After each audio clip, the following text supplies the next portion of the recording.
story of Founders Circle is a fascinating journey.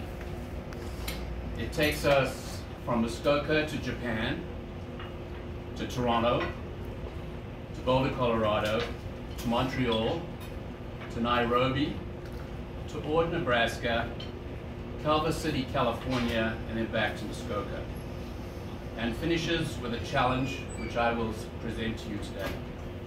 So buckle up.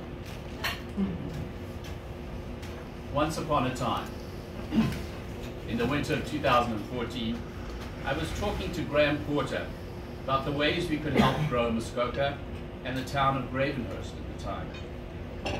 One of Graham's pearls of wisdom was our youth leave town after school and go to university and college and to see the world. That's great, but we need to light a spark in them before they leave that encourages them to one day come back.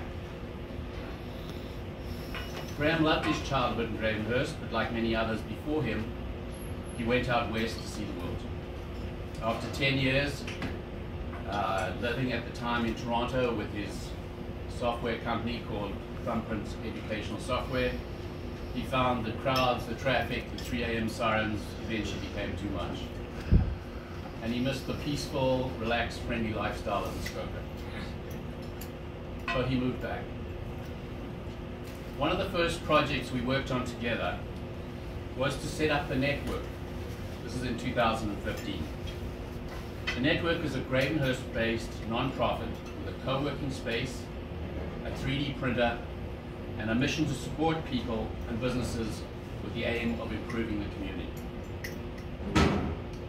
One of the projects we had was to get the high school students in Gravenhurst to 3D print the buildings in the downtown, and using their Minecraft game software to do this design and build a virtual town at the same time. This led to us being able to secure a $74,000 seed grant from Trillium Foundation. We've recently completed that project. We're now thinking bigger. We've applied for a $668,000 grant from Trillium over 3 years. And if we get that, we can digitize the history of the town using video, 3D printers, CNC machines, and augmented reality tools. During this seed grant program, Graham met every week with the students during the school year to support this program. This is a way that Graham was helping to light the spark. Our next journey took us to a quick chat with Lana Horst, who's a florist on the main street of Gravenhurst, the owner of Blooming Muskoka. Many of you know her. Lana caught me at one time and said, you know, is there a way we could bring Dragon's Den to Muskoka? She thought it would get us great exposure, get people to think more progressively about our businesses, and develop our community. I knew from my experience that to get one of those dragons from Dragon's Den to come to our community for an hour to do a speech would cost $20,000, $25,000. Gosh, what it would cost to bring the whole crew up here to do a show. However, in that process, I did some research, and I found that Dragon's Den was originally started in Japan. And at the time, it wasn't called Dragon's Den. It was called Tigers with Money in Japanese. So that's our Japanese connection. That format was called Dragon's Den in the UK, and it's copied in about 30 countries around the world. Our next stop was Toronto, where I was listening to a talk by a gentleman called Brad Feld, who's a very successful entrepreneur, who's written this book, Startup Communities.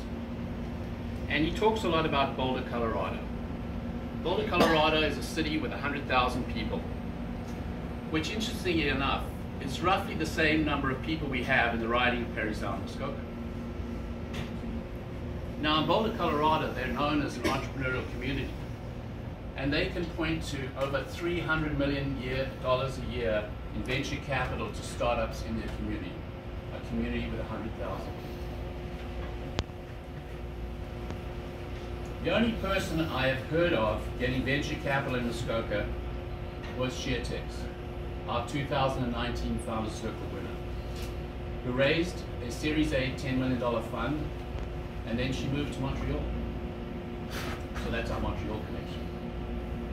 Catherine Hummuth, founder and CEO of ShareTex, and her team have built one of the fastest growing companies in North America, and it started here right in Bracebridge. And she's got over 100 employees. She went from 2 employees in Bracebridge to over 100 now in Montreal. She was the Muskoka Founders Circle winner in April, and she had got her funding by October when the company called ArcTurn Ventures in Toronto gave her money. ArcTurn at the same time was raising a second fund of $165 million from TD Bank, Suncor, and Business Development Corporation.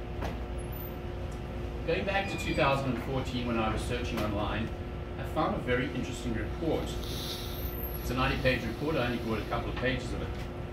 And this report was published in Nairobi, in South Africa connection.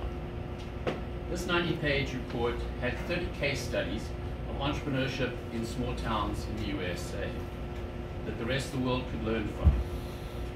One of these towns was Ord, Nebraska. Tucked away in this report, the little town of Ord had lost 10% of their population. And they wanted to turn things around. So this town of only 2,000 people had undertaken a number of initiatives, and one of them was to form a founders club, they called it, where each member donated $1,000 to help the community. The original goal was to get 47 members, but by the time this report was published, they had 65 members. This started our thinking. How can we get local residents in Muskoka to donate $1,000 a year for entrepreneurship in our community? How do we do that? This then takes us to Culver City, Colorado. Culver City, California. Anybody know where Culver City is? Yes, Los Angeles. Yeah. And in that little town just near Los Angeles, this gentleman called Peter Diamandis. Peter is the founder and chairman of the X Prize, the X Prize Foundation. Does anybody know what the X Prize is? The X Prize was created to fund and operate a $10 million incentive competition intended to inspire a new generation of private passenger-carrying spaceships. Peter started this idea in 1994, and the $10 million prize was, there were 26 teams competing for the $10 million prize. And these teams came from 7 different countries. And the winner was awarded in October 2004, 10 years later. It took 10 years to get this to work. Not only that, it cost $10 million to organize this event for the $10 million prize. Yikes. So if we wanted to do a competition, we realized that we need to have at least half our money to cover costs. So if we want a $10,000 prize for our community, we need to raise at least $20,000. And if we want each founder to provide $1,000, we need at least 20 founders before we can launch. Plus, we needed to realize this could take years to do. Next, we needed a pitch man. I was having lunch with Rick Dalmazzi, who's a partner at the Sawdust Brewery in Gravenhurst at the time. And he liked the idea. At the time, we were calling it the Founders Circle. He liked it so much, he hosted an evening of snacks and drinks at the Sawdust Brewery. This was in late October of 2016. 30 people arrived to drink beer, kick around the idea, and have some fun. But this was the night it really got serious, because John Cooper, the gentleman sitting over there, took out his checkbook, wrote a check for $1,000. This was no longer time to talk, this was time for action. Thank you, John. The next opportunity was, how can we keep our costs down? My wife, Teresa, is an active member of the Gravenhurst Rotary Club, and she said, well, let's see if the Rotary Club would adopt Founders Circle as a project, because if they do, that can keep our costs down. The Rotary Club could look after the funds, they could do the books, issue charitable receipts, and the founders don't have to form a separate nonprofit. There were many battles, and it was voted on 3 times and finally accepted by the Rotary Club of Gravenhurst. Then in November 2016, I took over as the Executive Director of the Parry Sound Muskoka Community Network, PMCN we call it. This organization is funded by FedNor to advocate for broadband, provide grants to businesses to adopt technology, and support digital talent growth by giving grants to for school robotics programs and similar activities. When I took this on, the organization had 3 staff. When they left, I replaced it with myself part-time and freed up some funds to support this project. And the main way we did that was through what we called the Impact Awards. This was an award ceremony that we could fund, so the Founder Circle prize could be given out to a big crowd and get some media coverage. Not only were we going to celebrate the winner, we also wanted to celebrate the finalists. So we did videos and paid for videos for each of those finalists, and also gave them free tickets for the evening. Graham Porter was behind the scenes helping with a lot of this and putting the website together. So in the fall of 2017, we finally had 20 founders who had each written their checks. And in early 2018, our Dragon's Den got together, and our Tigers with Money spent a day interviewing the finalists and picking their winner. In March, we had our first Impact Awards at the J.W. Marriott Manette. Our winner was Kim Aiken from Aiken Frame Homes, a single mom who just launched her game-changing housing system and was trying to get her first home built. The media coverage she got from that Impact Awards, from her video and a subsequent article in the Globe and Mail, allowed her to build 7 homes fairly quickly. Kim then went on to apply and win the SheEO Awards. The SheEO Awards go to 8 women a year to share $800,000 in interest-free loans. And Kim, for those of you who heard, was recently on the Real Dragon's Den, where she was offered $700,000 for 25% of her company to take the business to the next level. Kim, as we speak, is now in New Zealand building homes, thanks to the funding Canada gives businesses to export. In the 2019 Founders Circle, we presented 2 awards, the $15,000 to Catherine Homuth from ShareTex and $5,000 to Melinda Soteric from Two Tree Passive Homes in White. One thing we didn't realize, but many of our finalists at that night were able to get recognition and money from other organizations that were in the audience. Our finalists for the 2019 awards were the Gamble Farms, the Egg Farms, in Port Sydney, the Muskoka Honey Bee Products in Dwight, B-Bags in Huntsville. And we learned this last week that B-Bags is now a semi-finalist for the SheEO Awards. In 2018, some of our finalists included Letty's Plant-Based Cheeses by Colette Galland. We had the Best Golf Trips Muskoka by Jordan Mulligan, and SurfTech Surfboards by Brad Anderson. The Founders Circle model we started here is now growing. Parry Sound has formed a Founders Circle. They have almost 30 members already. They only started a few months ago. They want to do their first awards next year with the Muskoka Founders Circle. So the Muskoka Founders Circle only has 25 founders. The race is on, ladies and gentlemen. We need more founders. Don Mackay has very kindly taken the role, not only as a founder, but heading up the marketing committee for the Muskoka Founders Circle, and hired a consultant to help us with the social media marketing. And at this meeting, the question always comes up when you have an outside consultant: where are you going to be in 5 years with this group? Well, we mumbled and said, well, some founders think, gee, it'd be great one day, maybe we could have 100 founders. And the consultant obviously challenged and said, can't you do better than that? So coming back to Graham's challenge 5 years ago, how do we light a spark in our students before they leave Muskoka so that one day they will come back?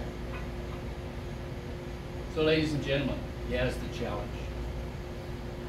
Could we one day become more like Boulder, Colorado?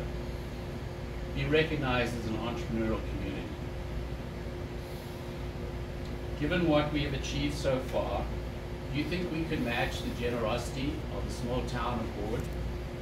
With 2,000 people, they found 65 people prepared to do $1,000 a year. On a pro rata basis with 60,000 people in Muskoka, that means could we find 2,000 founders a year? Are there enough tigers with money in our community to want to do that? With 2,000 founders giving you $1,000, that's $2 million a year in our community. Can you imagine the prizes that we could do with that? At our first Impact Awards, we had 160 attendees with a $10,000 prize.